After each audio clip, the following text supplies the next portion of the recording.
Kolkata RG Kar medical college रे trainee doctor को दुष्कर्म और हत्या प्रतिवाद रे जूनियर डाक्तर आंदोलन जारी रही। पश्चिमबंग मुख्य शासन सचिव मनोज पंत को आलोचना करने को डाकिथिले भी आंदोलनरत डाक्तर ग्रहण करना।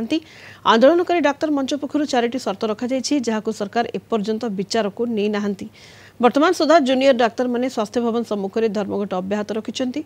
मंगलवार अपराह 5टा सुधा आंदोलन बंद कर स्वास्थ्य सेवा जोगदेवाई सुप्रीमकोर्ट निर्देश देते भी ताकू आंदोलनकारी डाक्तर मानि नाहंती।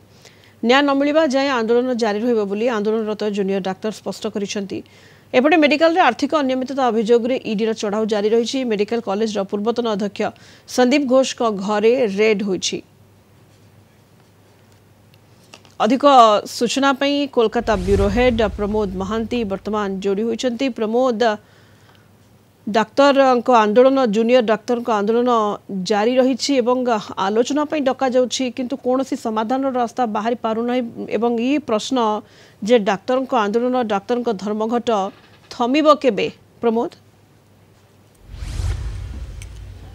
देखो सोनिता, आज वर्तमान सुधा स्वास्थ्य भवन सम्मुख में हजार हजार जूनियर डाक्तर आंदोलन रत रही एवं सेमानक दाबी जे पर्यंत सेमानकर 5 दफा दाबी पूरण न होइछि से पर्यंत आंदोलन ओहरिबे नहीं। आमे जानती जे गत काली राज्य मुख्य शासन सचिव मनोज पंत एक चिठी रे जूनियर डाक्तर मानक डाकिथिले एवं आलोचना पाई समस्त भित्तिभूमि तैयारी होइतिला किंतु डाक्तर माने पुणी 4 दफा दाबी करथिले एवं सेमानकर मूल दाबी थिला जे जेउ आलोचना हेबो सेथिरे मुख्यमंत्री ममता बनर्जी उपस्थित रहिबा दरकार एवं सेमानक पक्षरु 30 जन प्रतिनिधि जोगदेबा दरकार एवं अन्य विषय होची जे जो जो परिस्थिति सृष्टि होइछि एवं जो अधिकारी मानक विरुद्ध रे